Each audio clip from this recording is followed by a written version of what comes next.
بەناوی خوای بەخشندەی میهرەبان سڵاو ئازیزان لە بەژمارەی ئەم جارەدا باس لە گفتوگۆی عێراق و سووریا دەکەین بۆ کاراکردنەوەی هێڵی نێوان کەرکووک بانیاز کەم هێڵی نەوتە لە ڕابردوودا کارا بوو و نەوتی پێدا ڕۆشتووە.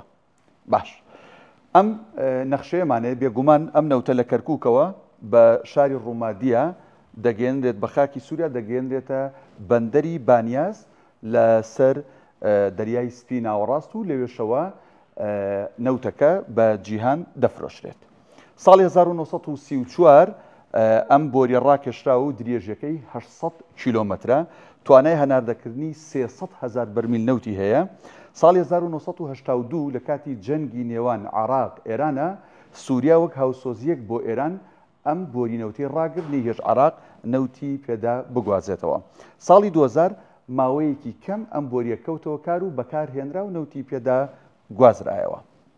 باش لە ئێستادا گفتوگۆ هەیە لە نێوان دیمەشق و بەغدا بۆ کاراکردنەوەی ئەم بۆری کە لە کەرکووکەوە بۆ بەندەری بانیاز ئەڕوات. سەردانی وەزیری وزەی سووریا بۆ بەغدا لەم ڕۆژانەی ڕابردوو بۆ ئەو بابەتە بوو پێگەنانی لیژنەیەکی هاوبەش لە هەردوولا بۆی کە بتوانن ئەم بۆریە بخەنەوە گەڕ. ڕوانگەی ئیکۆی عێراق بزانین چیاڵێ ئەڵێ نۆژەنکردنەوەی بۆری نەوتی کەرکووک بانیاز 400 بۆ 600 ملیۆن دۆلاری تێئەچێت.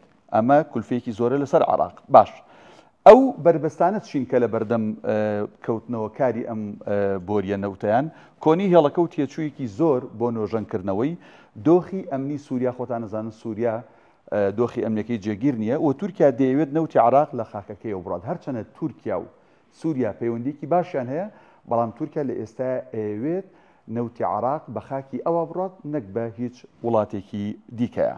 باش عێراق بۆچی ئەم گفتوگۆی دەست پێ کردووە لەگەڵ دیمەشقا بۆ فشارخستنە سەر تورکیایە بۆ ڕێکەوتنی گواستنەوە لە نەوت بۆ ساڵی داهاتوو. هەمومان نەزانین کە مانگی حوتی ساڵی داهاتوو ئەو ڕێکەوتنەی لە نێوان ئەنقەرە و بەغدایە هەبوو بۆ گواستنەوەی نەوت کۆتایی دێ. ئێستا تورکیا داواکات بە گرێبەستێکی نوێ کە پارێکی زیاتری دەستکەوێت عێراقیش بۆی فشار بکاتە سەر ئەنقەرە کە ئەگەر تۆش نەبی من لە سووریا و نەوتەکە هاورداکەم ئەمە یەکێکە لە فشارەکان و دۆزینەوەی دەواازەی نوێیە بۆ هەناردەی نەوت.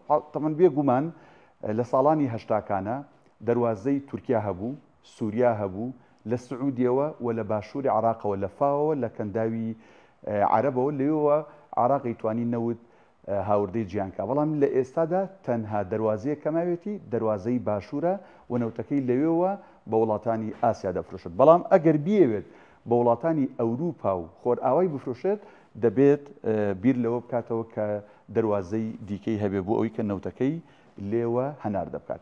ئەوەی لە بەژمارەی ئەم جاردا باسمان کرد گفتوگۆی عێراق و سووریا بوو بۆ کاراکردنەوەی هێڵی نەوتی کەرکووک بانیاز.